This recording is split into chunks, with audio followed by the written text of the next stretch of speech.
Check one, two, check one, two. Let's pick up the conversation that we just had, or that Okay. we were having. So the question was, repeat your question. Well, my Check. my question was, have you ever wrestled with the idea of trying to think of nothing? Yeah. So, um, I think I kind of first started thinking about that with Eckhart Tolle's book. That was like 10 years ago, and I remember him. Yes, The actually, power of now. no, it was awakening to your life's purpose, or a new Earth awakening to your awakening to your life's purpose was the subtitle, and so I remember he was talking about that, and I started to really.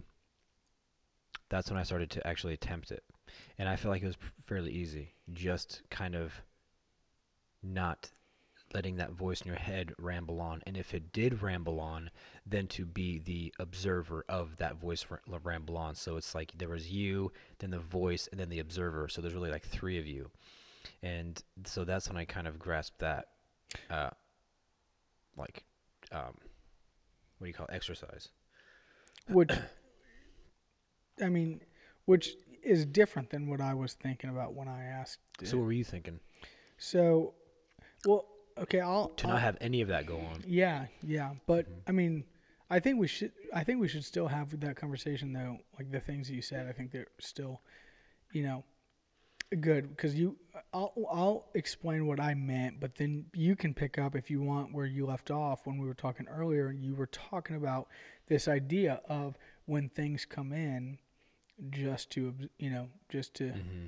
observe them Hmm. and not, how like however you want to say it. Which I thought you were kind of spinning off of the freedom book that we just, um, How to uh, be free. yeah, how to be free. But anyway, what I was asking is so I wrestle with this idea, of it even being possible of thinking of nothing, to just sit there and not have a thought come in, and it's Yeah. it's one of those catch 22s because as soon as you don't have a thought or you forget about the thoughts that are coming in, you're like, oh, I didn't have a thought, and then you're like, oh, that was a thought Mm. about not having a thought, Hmm. and so now I have to restart. I'll You know, definitely agree with, or I definitely believe it's a skill you can get better at, to be to not have any voices or thoughts come through, instead of just trying to be pure awareness. I really think that it actually takes some time, because it's been a long time, but going back now and thinking about it, I realize, wow, I spent much of my all my time just thinking, and you have this. You're talking to yourself constantly, and sometimes you're in agreement with that voice. Sometimes you're in opposition, hmm and I think that's what creates stress and anxiety. Is when you're or um, I wouldn't say anger, but maybe, yeah, anger, where you're just angry with the voice, and somebody makes you mad, and you're saying stuff in your head about that person, and or to yourself, and so, yeah, and then and then that book made me start to like practice that, and yeah, you get better at it. So I think that, yeah, that's a definitely a skill you can get better at. yeah. Can I tell you about a skill Hmm. that I practiced today? So it it kind of goes along with what we were just talking about with the tiny bridge, like that bridge gap between the two uh, subjects. So today I was driving my dad's van back to his house, Mhm. and my mom and dad live like 1 mile from each other. Mhm. I mean, I think it's about a mile. I'd say Yeah. almost exactly if cutting through the streets and whatnot. So driving the van out there, I forgot that you had picked it up. So I didn't have a vehicle there to Oh, yeah, yeah, yeah. to drive me back. I Yeah. was I was just driving out there blind, thinking, "Oh, I left a vehicle there."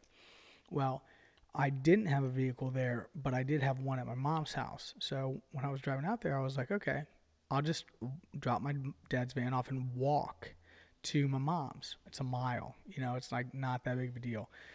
And I was like, okay, I could Uber too, but I was like, that's not even a realistic option because out in Johnstown, Ubers, whatever, they take a while. Plus, the walk, it was great. I could see the construction, like Mm. actually walk through it. So I was like pumped about it. And you're aware of like and familiar of how downtown Johnstown looks. So I don't know when this idea came into my mind, but at some point before I got to the city, before I got onto Main Street, this idea of like looking at the town as though I've never been there Mm. came into my mind. Okay. And so, like, I was wrestling with this idea afterwards, and this concept of is it possible, to look at something for the 1000th time or 100th time or 10th time as though you're seeing it for the first time. And you think about all the variables that go into that. I mean, it's impossible to take all those out, like your senses and your memory and your experiences and your emotions based on, what you've experienced time and time again. Mm-hmm. So, be, but I didn't wrestle with that before I did it. I wrestled with it after, just thinking about it. So anyway, I was like, okay, I'm gonna try to experience downtown Johnstown as though I don't know where I am. Not just like, hey, this is the first time I've been to Johnstown, downtown Johnstown, but also as though this is the first time I'd ever been there and I didn't know where it was. Like I could be in Boston right now, walking down some street in Boston, or I could be in Maine. Like just have no idea where I am right now. And man, I walked down there, and you know how the stars were tonight. The stars were out. There's no traffic hardly because of the construction that's happening right there. Mm-hmm. And there's not a ton of like light pollution because the town's small. Mm-hmm. So it had that really old town vibe, like almost like if you didn't even look at them, you would think that the streets were dirt or brick, and because it's an old town. And I'll tell you what, like I can make that long story even longer, but just to stop it there, I got all the way through the town, and it it was amazing. Like I almost experienced it as though it was the first time. There were a couple times, where you see things that you can't deny. You're like you turn, you see the fire station, right? And the first thing that pops in your head is the Johnstown fire station. Like it, you know where it's at. But talking about what we were just talking about, to be able to accept new information and to just not meditate on it, not give it any attention, but just to say, okay, I see you, I acknowledge you're here, then process it, go away. And naturally, I was able to do that. I was like, I would see little landmarks that would, throw up a red flag of, oh, this is Johnstown, Ohio. But it was easy at the time, for whatever reason, to just accept them and to be like, oh, that's cool. There's a little fire station there, Mm. like that's a really cool place. And like, man, this weather, like, where are we right now to have this nice weather, and like the architecture is so nice. And anyway, man, it was really cool. And I just wonder, um, to what extent we are able to do that well, and how beneficial, if it is beneficial, it is to us to be able to do that. And I'll say this. Um, so my conclusion, or like my overall takeaway from that experience was, it was like this. So when I listen to that these videos after we record them, Mm-hmm. so I don't make a habit of listening to them, but when I do, like for example today, I started listening to our last one, and it was like I was listening to it the first time. And I realized that while you're speaking, I'm hearing you, right? But I'm not listening to understand you as much as I'm listening to process what you're saying and to think about how it relates to what we're talking about, and then what my feedback or reaction to what you're saying is. So all of that's processing right now live while you're talking and while we're recording. And so like when I was listening to it today, it was like hearing you for the first time. I was able to really listen to you and understand what you were saying without, I didn't like watching it on YouTube. I didn't have to interject. I didn't have to, think of a comeback or whatever. And it was cool. And so, that experience that I had in Johnstown, it was really unique because what I found myself doing was focusing on dialing in on things that I really hadn't paid attention to, in the grand scheme of things. Like, for example, there are, older, like building leases on the brick, like different color stone as their signs. Do you know any of them? Like, do you know um, what any of it says? Like, one of them's, I think, Bob's Electric. Do you remember seeing that? It's like, I think it says Bob's Electric and it's a different color brick. The one on the corner? Yeah, right by, Yeah. it's, Across from the gas station? no, no, no. Yeah, it's right next to the diner. Yeah, yeah, Yeah. yeah, yeah. So it's like Bob's Electric, Mm-hmm. and it's one of those things where you've seen that a million times, but like really focusing in on it, and like focusing in on the awnings and stuff. So anyway, it was a really cool experience because doing that, practicing that exercise to try to experience something as though you're doing it for the first time, Mm. it causes you, at least it did with me, it forced me to pay attention to things and details that I appreciate that I never noticed before. Mm-hmm. And so anyway, it was a pretty cool exercise, Mm. and I think it's beneficial. Yeah, it'd be interesting to to keep trying that and seeing where you can take that as far as the kind of like looking at everything in a new light. It's like the way like, it's like it's like when a kid comes into the world for the first time and the grown up, they look at everything they look at everything with awe. It's like, or everything is extremely interesting. To who, the kid The or kid, yeah, because they're everywhere. hmm Everything's new. yeah, Everything's um, a, a journey. It's like going around the corner and seeing what's there. When kids come to visit a house, they're just everywhere because everything is so new. And I think it's it's like what happens in the brain when it's okay. You know how me and you will, if we go exploring, it's like you love to see new things and hmm explore, and it's so exciting to see what else you can discover. hmm And so um, I think that's a very uh, necessary tool we have. I think when you notice that you no longer have an excitement towards life, then it's probably because you're pretty gosh darn jaded and you feel like there's just nothing else beyond what you now know. hmm Um, Going to the same job all the time, doing the same things over and over again, getting in the same arguments with the same people. yeah, It's just like it's so it's so mundane and it's so repetitive. It's like, man, why is repetition so effective yet so numbing? It's like you'll hear things people say like, oh, one of the keys to success, whatever that is repetition. Just like keep doing it, like keep doing it. It's like, yeah, you're right. Because if I keep swinging at a golf ball, I'm gonna start making these micro adjustments, and I'm gonna get really good. But that's really good when you're swinging a club at a ball. But what about your daily routine? It's yeah, you'll you'll get very very bored.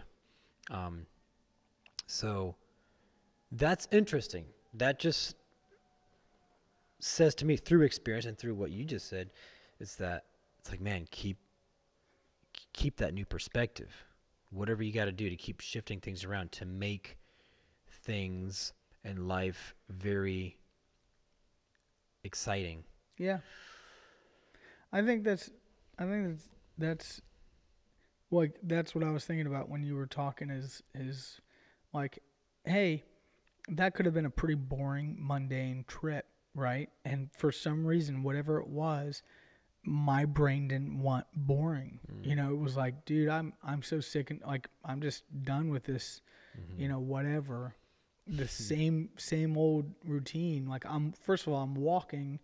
This is new. This is a new experience. I haven't walked from one destination to another destination like that, and like Yeah. when's the last time when you had to walk a distance where you could use a vehicle, like if you wanted to, you could call up a vehicle and you Yeah. chose not to. I mean, it's not like it's not that crazy far in between. I probably did it yesterday. I just don't remember. My point is Mm-hmm. like it was it was a cool new experience. I was like, I'm gonna walk through town. I've never walked through town except for from parking to go to the fair, and you don't even have to park that far. And so Yeah. What about walking from your bedroom to the bathroom? Like, could you also make that an interesting experience? that's interesting. Well, probably, but it and the like the major theme that carries between that story and what you were talking about and what we were talking about even before we started recording is, you know, what is the mind's ability to get to perfection in that arena, Mm-hmm. and for context, uh, for context, we were talking about, um, I I was asking, is it possible for the mind to be able to, be unaffected by any outside stimulus? Well, I think that's exactly what Stoicism is, and At that's what, least what it aims at. yeah, that's what, um, how to be free. It, what it's just primarily saying is master your own thinking. Mm-hmm. And it was another good little point in the book. It said, um, you can be, you can be as imprisoned in your own mind.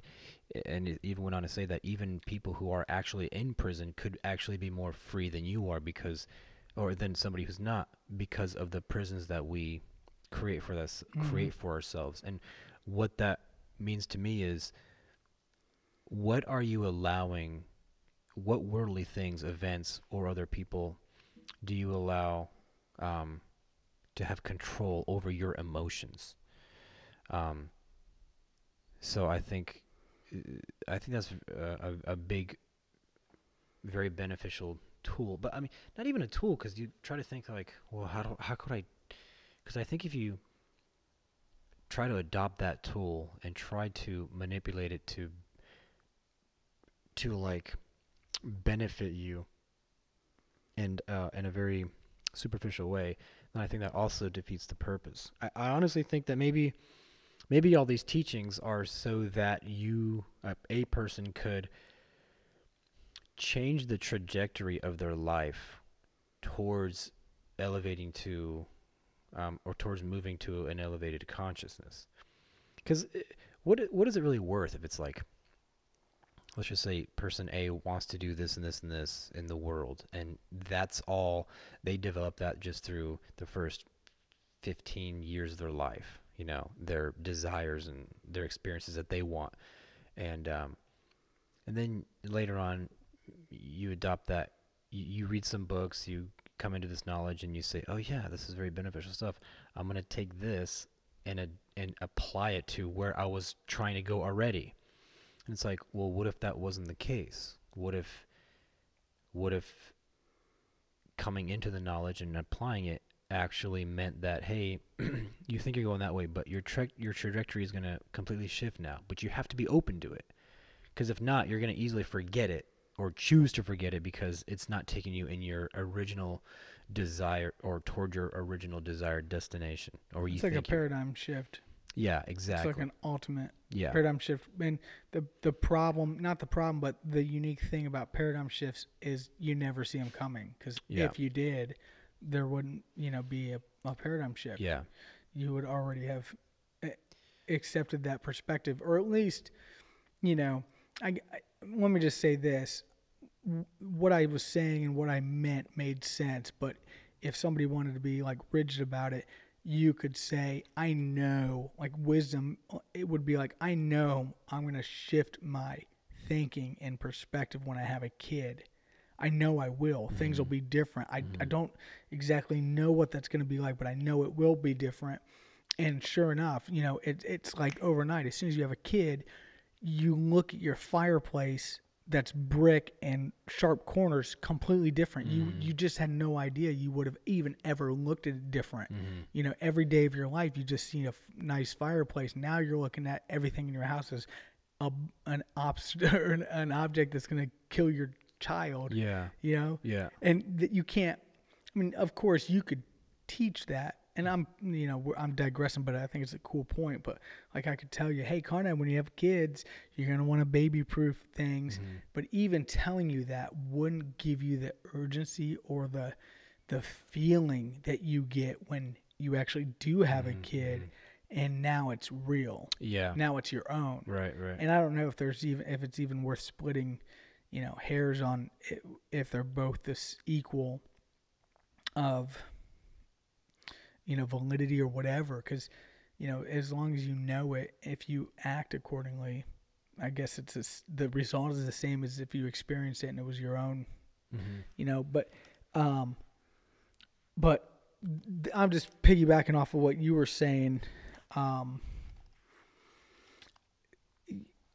you know so this person, let's just say he's a guy, and he comes into this knowledge, and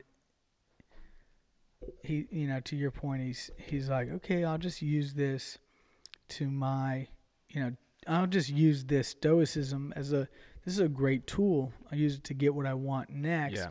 Stoicism is gonna, be like, well, bro, trust me, I don't care what you want next. Once you get me, and you're practicing me, that may change, and I guess you really wouldn't know. Yeah. It's difficult because if you try to adopt some of the philosophies and ways of thinking, and you start to set them side by side or compile them, it's like this. It's like, okay, number one, be a stoic. Be the master of your own thinking. Don't let anybody enter into your mind and control your emotions. Um, then it's like, okay, add don't desire anything with that. Like literally, have no worldly desires. And so now you have these two things that apparently make it seem like, okay, well, what do I do? And then comes intention.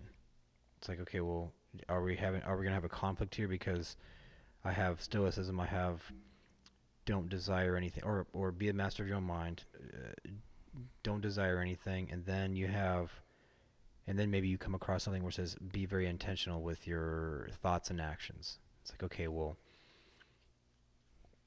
what do I now know what my thoughts and actions are going to be? Do I let do I let the needs and wants of other people to dictate what I do now? Should I adopt more responsibility? I don't think it's extremely noble when I come across somebody who's extremely busy and running around and open always doing things for other people. I can, on the face of it, you say that's very admirable. That's very noble of that person to be just so selfless and constantly running around and doing all these things for other people and whatnot. And then it's another side of me says, okay, well, what's the state of mind of that? What's the state of mind of that person? Somebody coming in. Someone let's just turn around. What's the state of mind of that person? Um, is that person busying themselves so much because they're avoiding something. That actually reminds me of something real quick. I'm just gonna read this real quick because You better read it real quick, dude. this pertains exactly to that.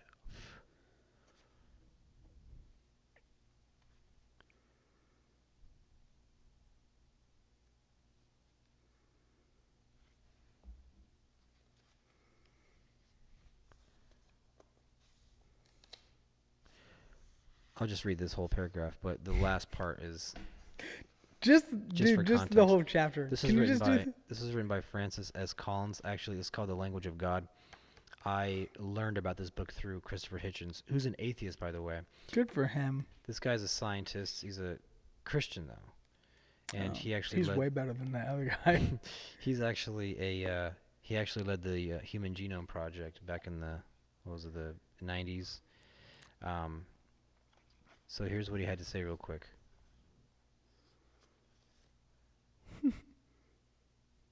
Oh wait, I gotta read the first page too. I'm just kidding. All right, so I'm just gonna give you some context, and then when I come to the point, I'll mention that. So the consideration of such weighty matters can be unsettling, whether we call by name or not. All of us have arrived at a certain worldview. It helps us make sense of the world around us, provides us with an ethical framework, and guides our decisions about the future. Anyone who tinkers with that worldview should not do it lightly. A book that proposes to challenge something so fundamental may inspire more uneasiness than comfort. But we humans seem to possess a deep. Okay, here's where it gets really good. But we humans seem to possess a deep seated longing to find the truth, even though that longing is easily suppressed by the mundane details of daily life. Those distractions combine with a those distractions combine with the desire to avoid considering our own mortality, so that days, weeks, months, or even years can easily pass where no serious consideration is given to the eternal questions of human existence. Dude, I just real quick, so glad we're doing the platform. So glad. It's just, it's like exactly what that's saying, but, the opposite. Like, keeping a constant check on ourselves to, Mm-hmm. like, make sure we're growing, Yeah. Yeah. Like, dude, that is so true, man. How many people are just existing and they will not answer or even ask the questions, Yeah. what do I believe? Yeah. And I thought about I wrestled that with that today a little bit. Like you get caught up in just your life. You get caught up in it. This is what I did today. And what's crazy is that while somebody was doing something, like today you went dirt bike riding. Today I went fishing with my dad because he came and visited. How many different events were taking place in the world on Earth at that moment? I'm talking strictly just with people. 8 billion Yeah, at least. like all these things are going on. This person did this. This person did that, and then that's just what's happening on the surface of the Earth. And then you have like, well, what's going on in the cosmos? What's going on in our galaxy? Like today, that massive moon that just came. Like, there's so much going on. Yet I can still get excited about catching little fish today. Oh, you caught one? Got a little ones like this one. Nice, Yeah. dude. No shame in getting excited about that. Yeah. How big was he? He was that big? It's He's, about he's, this a, big. he's a big one, dude. That's good for you, dude.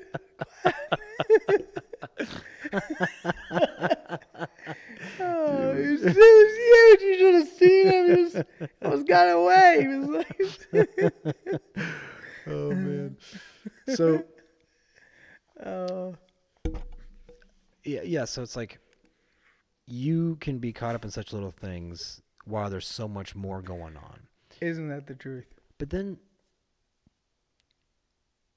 you say, well, where's the balance then? I Because know. can I be totally focused on these big major events or like super pressed into the nature of my existence and not lose myself in catching a fish? So there's got to be a balance, but I think that the balance is also shifting because you don't really partake in the things you did when you were a kid, not just physical activities, but like things that you thought about. And um, So so that right there, that makes me really think like, okay, because I mean, I do it all the time. I stop and I'm just like, okay, what am I doing right now, and why am I doing it? And and then you ask, well, how the why, and then you keep wrestling with that, and it's like you try to get to some kind of new perspective or new truth, and then I could see why people busy themselves so much is because it's like how do you get to the next point, the next level without, for lack of a better term, like how do you get to the next level without um getting disgruntled, and so I think it makes sense why people just lose themselves with just their lives, just like just going through the motions of things. It's like what is going on? What if I was living if I was living as um the perfect state of being I could be, then what would I be doing? Like what would I be thinking? Well, I know what you'd be doing. You'd be recording the platform, Cuz obviously. look at our lives up until this point. Like everybody can just look at their lives and say, "Okay, so I did that, I did that, I did that, and then that led to this, and now I'm doing this." And you have it seems like you have two worlds going on at the same time. You have the world that you think about, and you have the world that you um, perceive yourself to be, like all your hopes and all the stuff that's in the what do they call the ether, right? And then you look back and say, imagine you die. Okay, you die, and people come up and talk about you, and all they can ever say is what you did, and the things that you actually literally did. No one's ever going to talk about all the things that you thought about on a daily basis Hmm. because everybody just we all live our lives based on physical evidence, Yeah. Well, you know. and not only that, but nobody's ever gonna say things. Nobody's ever gonna talk about things that you were gonna do, which I think is the same thing as Yeah. what you just were saying. Is Well, like no, not exactly Tom because was gonna build a barn one day. yeah, but You but know. but but the thing about that is we not always do the things that we say we're going to do or think we're going to do. No, I know, but and that's my point is nobody's ever gonna say that because for that very reason, you know, because we don't always end up doing what we say we're gonna do, and you know, it'd be silly to talk about like your point. Like I'm agreeing with you. Like n- if you were dead, nobody's gonna talk about the things that you were gonna do. They, it'd be silly. They'd Yeah, talk about things that you have done, right, right, right. Yeah, I which think is yeah.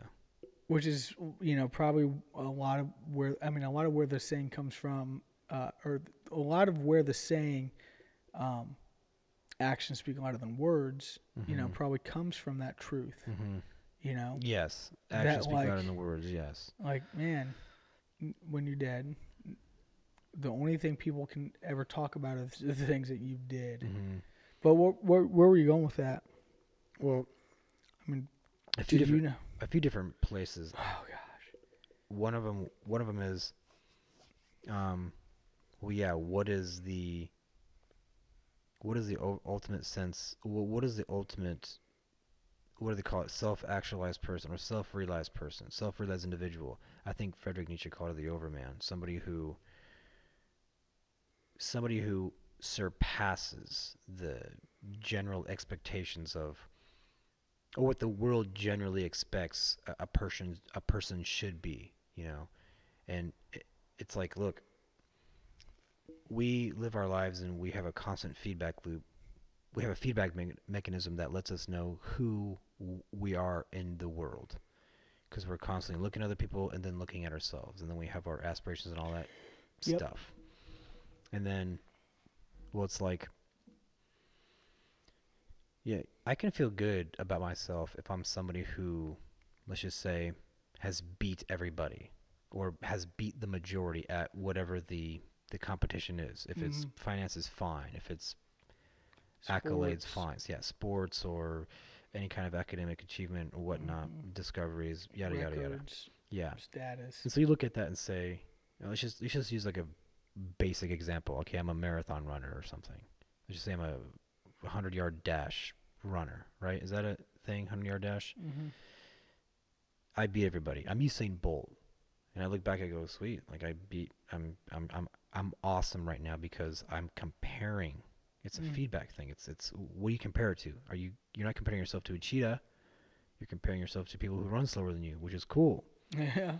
But then you're sitting up at top, and now you're kicking your feet up and you're relaxed. But you're the one who decided to choose a sport and use people as something that you compare yourself to. But why why set the bar so low? You know, maybe that's just all that that person's aware of.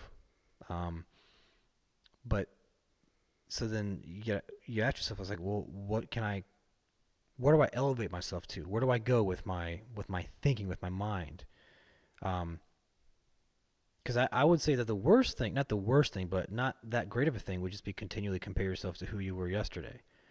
Because now you're just working against yourself. And if you gradually increase yourself in a better way each day, fine. But what if you move an inch a day, which is, let's just say, comparatively to others is nothing. Let's just say somebody moves 12 feet a day, and I'm using that measurement as Yeah. just like Sure. whatever. Yeah. So It'd have to be universal, obviously. yeah, and so you can say, well, yeah, but they're doing good because they're trying their best, and so whatever. But the thing is, that's not. But what about there being something else you could use as a measurement tool, like not against yourself or to aspire. Because man, what do we aspire? Where do we gauge that from? It's like you just look at people who are here, like a little bit above here, and so you look at that, but you look at the world, and again you use that tool where you compare yourself to the world, that feedback. Yeah. Well, yeah, it's interesting. Have you ever heard of called a metric? Ever heard it called a metric? A metric, yeah. A metric is something that you use as a measuring source. Mm-hmm. Like the book that I read, The Subtle Art of Not Giving an F. Mm-hmm. It just it was talking about using different metrics, and I'd never heard that before. It was like a really cool concept, but it was saying the exact same thing that you're saying, just in a different way about what is your metric, and Mm. you get to choose it, Yeah, well, see, yeah, that's interesting. That's and very interesting.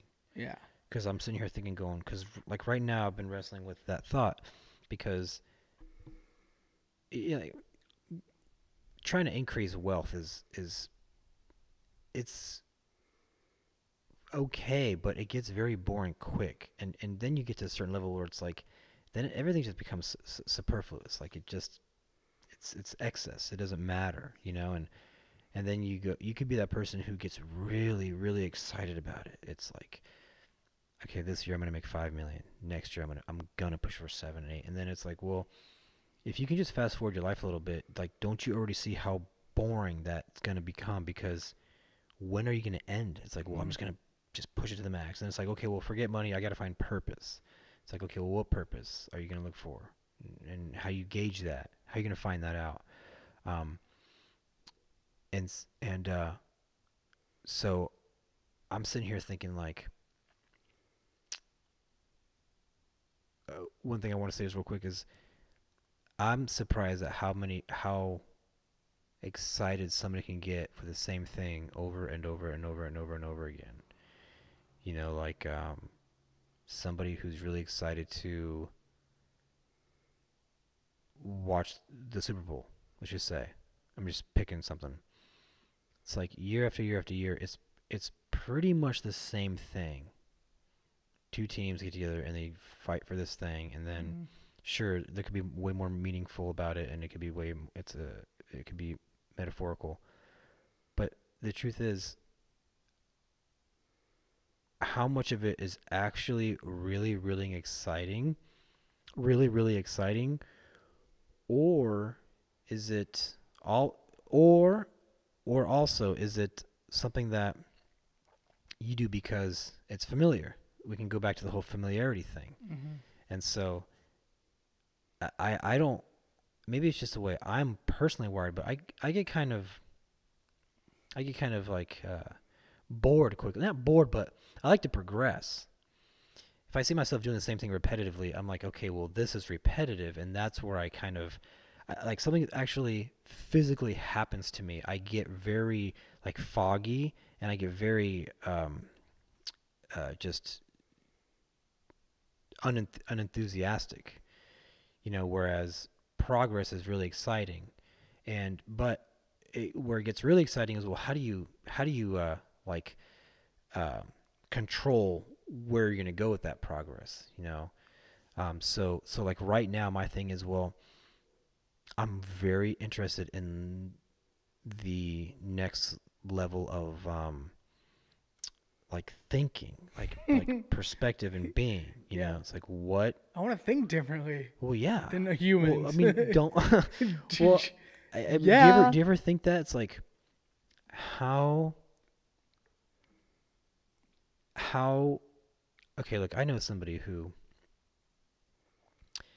wants to change their circumstance, and they've been wanting to change their circumstance for a very long time. And it has gotten to the point where I mean, I thought about this, but now I've kind of really confirmed it, is that this person is actually addicted to their circumstance, which is to want to change their circumstance. And by talking about changing their circumstances, actually, that's like where the reward happens, because it's like that little like glimmer of hope, Hmm. but it doesn't last that long. It's exciting. It's actually stimulating. Hmm. I mean, you could probably seriously measure what's going on in that brain and see, yep, like that release right there is what's making you feel good right now. It's just the idea of change, but then it never happens. And you go through and you get depressed again, and you do a loop again, and you come back and you say, oh, but this is going to happen. Yeah, yeah, sweet, sweet, sweet, and then back again, and then Hmm. weeks and months and years go by. And so it's not that different than an animal. I go down the street and I see cows eating in the pasture, and they're so into it all the time, and that's just their life. And I go, how come you guys don't evolve? I mean, cockroaches have been around for billions of years. How come they're not driving in cars? Why are these things staying the same exact way? Why? I mean, this is a whole new topic, but it's human evolution. I mean, look at what we're doing. And if you talk to the atheist, the not the atheist, but the evolutionist, the ones who say, okay, you started from a single simple Hmm. organism cell, simple cell or single cell organism, and you mutated over the course of billions of years, and you just started doing things, uh, and then eventually monkeys, and then people. Hmm. It's like, okay, that's fine. But man, why in the course of evolution did humans take an tremendous leap in their evolution? I forget who wrote it. I forget his name, but he wrote a book called *Sapiens*, and it's about that. It's about the scientific revolution and how he's saying that we are not equipped to have made such a leap in our evolutionary advancement, Yeah. and it's because of and what's really screwing us up right now is the scientific revolution, because we had the what was it, the agricultural, then the industrial, and then the scientific, where it's like we are just blowing everything out of the water in terms of comparing ourselves. Literally and figuratively. Yes, in terms of comparing ourselves to other animals, of course. Yeah. And so, if evolution's a real thing, and and our brains did develop much more rapidly, and if it was just something as simple as something developing in this tissue in our skull, and it's like, well, then what's the next step? Like, what's evolution gonna decide for us next? Yeah. What will we be doing? Are we just gonna be driving in faster cars and flying faster pods and visiting other planets, or are we gonna become? Look, there's people out there saying we're gonna become multi-planetary species, but multi? What about Species. multi levels of consciousness species? And I'm talking about living inside a a certain level of consciousness where you can no longer communicate with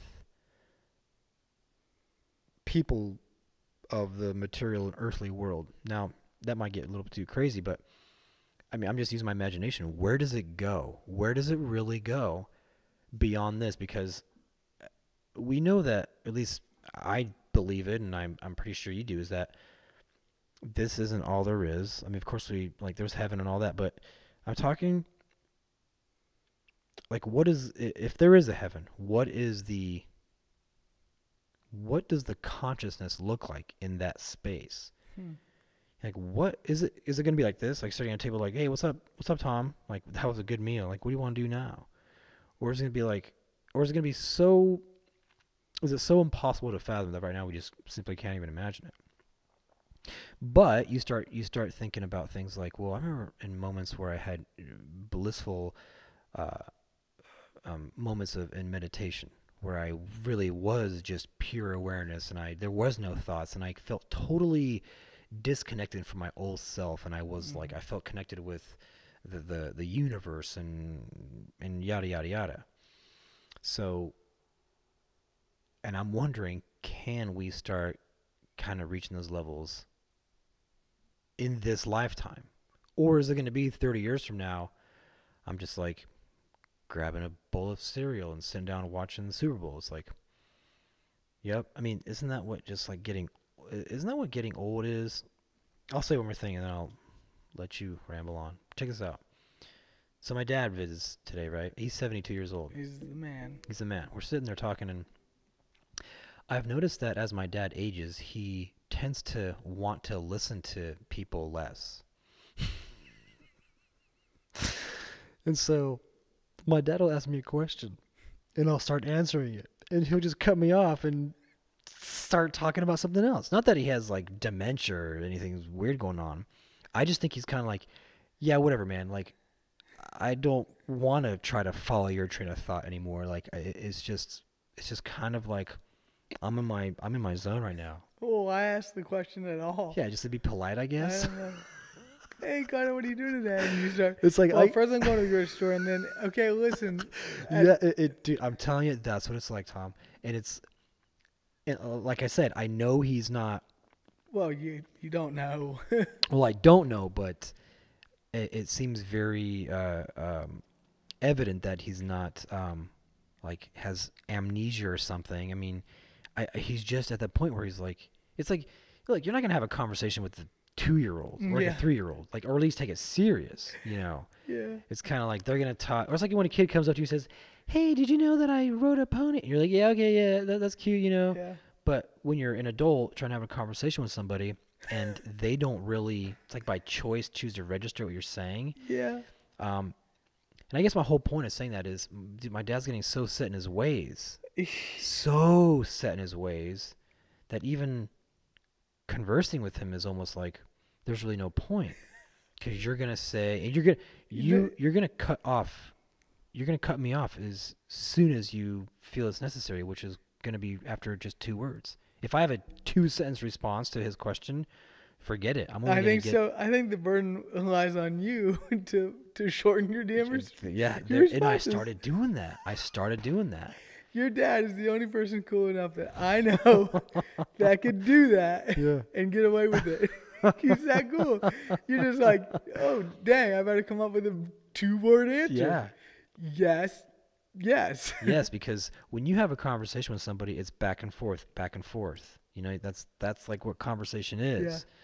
And it seems like there's just only like a one-ended conversation. I wonder if it's just with you or if it's a big thing because I can speak from experience that up until your dad's last trip through, man, he always does such a great job of listening and like you know just all the way through, whether he comprehends it or not. He does a great job. Like I just picture him, Mm-hmm. eating and stuff while he's listening to you, Mm-hmm. and then you assume that he's done listening, Mm-hmm. but because he's just nodding. Yeah. But anyway, So the whole point of me saying that is talking about um, repetition and thinking. It's like when you stop growing, and by growing I mean exploring. And I think how you do that is by what you did the other day in Johnstown is like try to have different perspectives. Like at least try to take your brain to new places. It's like what Thoreau said. He said, if you just, and I'm paraphrasing here very loosely, he says something like, if you just turn your mind's eye inward, you'll have seen that the stupidest. that there are 1,000 regions yet undiscovered. He's like, we all go and be expert. We should all be experts in home cosmology, which is like reflecting thinking, like where can the brain go? Because the reason why I'm so fascinated with that is because of my discovery of that video and starting to think about how yes, I definitely can be. I don't think that's all I am, but I know that people can be just a reactive ball of chemical stimulus. It's like, man, what stimulates you? What causes a reaction in you? Hmm. Why do you keep doing this and why do you keep doing that? And then this Friday, why are you gonna go do that? And then why are you gonna respond to this person this way? And um and so it really really interests me what stimulates our neurons, or Hmm. um, what makes our neurons fire and wire together and all that. And so once you start becoming extremely conscious of that and you start being very aware of how you respond to things, then you start questioning, well, why? And then you start thinking, at least me, is like, well, what's next? Because it's one thing to be a victim of it and not know it. Yeah. And then you're a victim of it, but then you know it. That's another thing. It's just like, Yeah. okay, well, I'm totally aware of all these responses that I just had. Yeah. And I don't have to be a victim of it. And I think that's partly, it's not here, but how to be free. It's kind of like, how do you, or it actually presents the ability to be able to be aware of that and not react to it. And so once you get to that point, you're kind of like, okay, well, how do I then carry my life? How do I carry on without, now that I know that? Yeah. It's like it's like the saying, man, and this is very true. Ignorance is bliss. Yep. It really is. Because a 5-year-old running around, I mean, they're ignorant, man. They're very ignorant, but Hmm. it doesn't matter because look, they're having a great time. Yeah. But once you tell them this thing, it's like, okay, hold on a second. You just open up a door, a can of worms. I can't fake it anymore. You can try, Yeah. and maybe people do by taking drugs or drinking or mindless entertainment. Hmm. That's another thing too. So um, that I think there's an answer to it, but you will only find the answer if you seek it. Seek and you Yeah. shall find, right? Yeah. I think that's what that pertains to that as well. And if you're right in what you just said, then the answer is different for everybody. What different variables for different people. Hmm. And my closing thoughts, because it's time for bed, is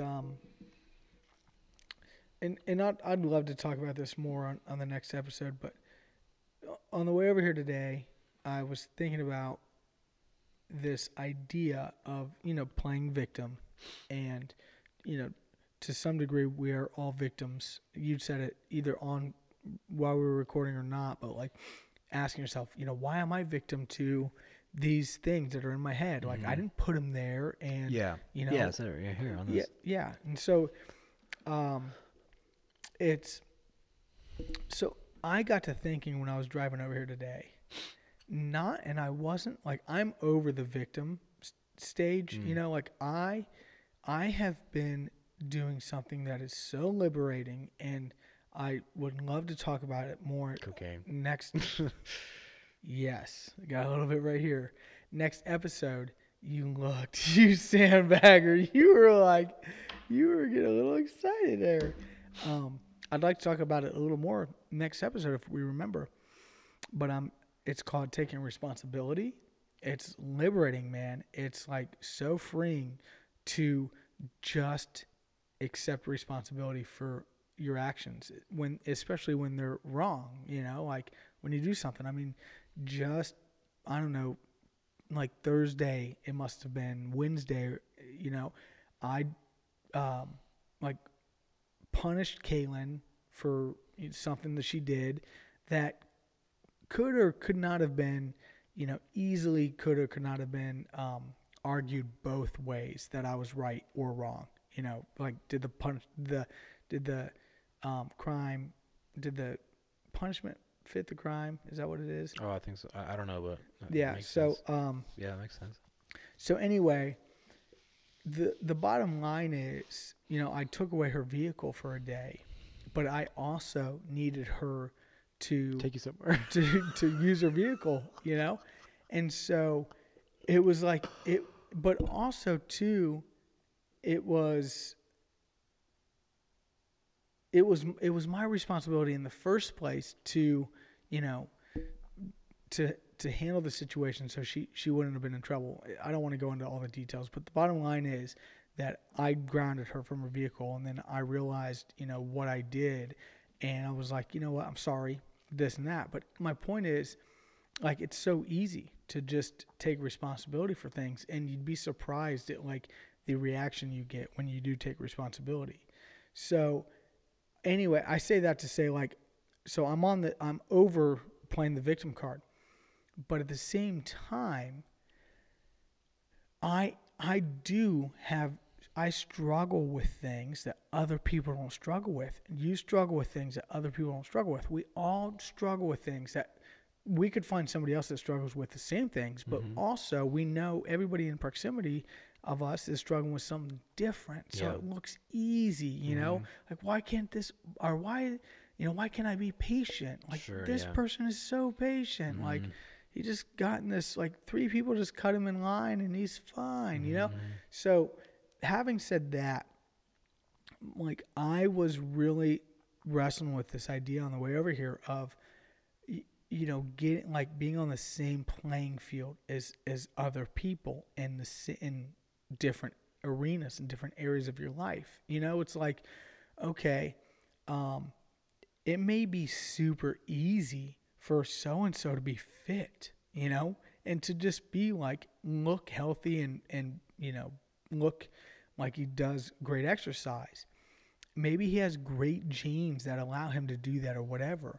And then this person over here is overweight, and you know they have to take responsibility for that for sure. Mm-hmm. Like, hey, just because you have a slower metabolism and blah blah blah, and if you want to be healthy, you're going to have to do this much more. But that person who you're comparing yourself to, Mm-hmm. he is, addicted to drugs Mm-hmm. because his parents were alcoholics, because his Right. parents Right. were alcoholics, and he has to really battle day in and day out of not drinking, Yeah, the drugs is what keep him in shape. Yeah.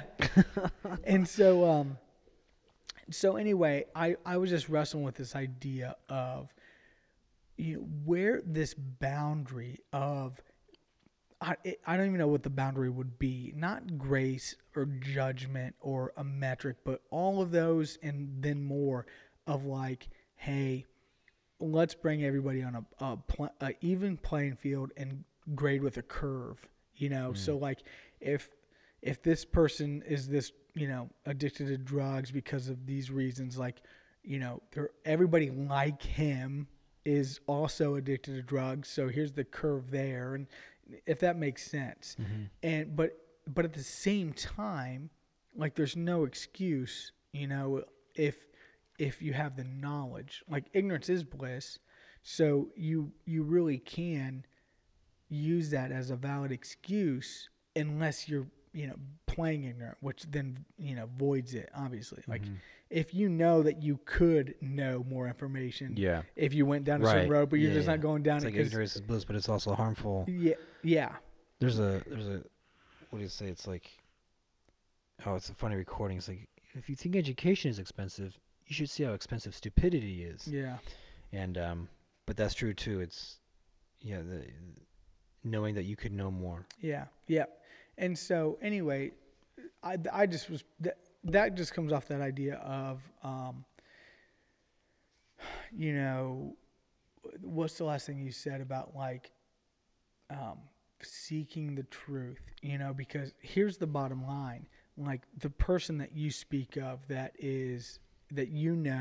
that like is addicted to like the process of like getting to the next level or whatever, like whatever, like having some excitement because you're like progressing, Mm-hmm. but then just going right back to the, Right. like that's really where like all of this for me has started from. Because when I came out to you in November, that was really like what I started to begin to articulate.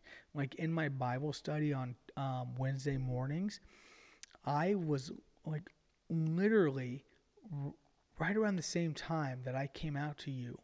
It was either right before or right after it, or, in the same month.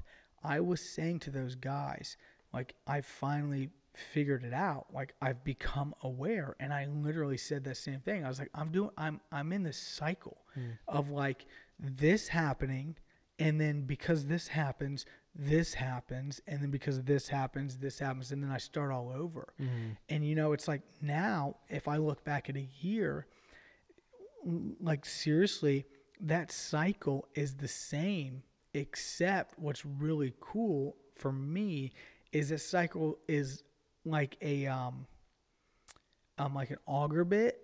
Mm. And it goes up. Yeah. Yeah, and Mm. so but and it gets bigger. Mm. And so like my progression is still circular, Mm-hmm. and it's like, oh my gosh, I'm in the same thing, Mm-hmm. but it's like if I'm using a, an analogy of growth, it's getting bigger Mm-hmm. and going deeper, or it's getting smaller and, Yeah. what disappearing, whichever Mm-hmm. one's Mm-hmm. better. Mm-hmm.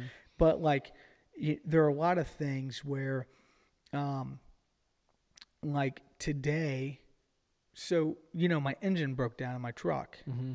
And then today, I was driving my minivan, and it's just, there's never a right time for something to break. But today, I pull in my driveway to roll, and I roll both my windows up. The AC in my van doesn't work. Mm-hmm. Okay, so that sucks.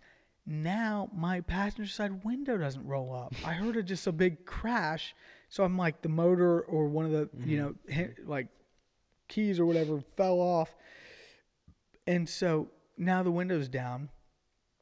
And I thought to myself, I was sitting in there, and I really didn't give it much like emotion or energy. Yeah. You Yeah. know, I was like, this was right before I got into my dad's van to take the car, so it was only like 2 hours ago.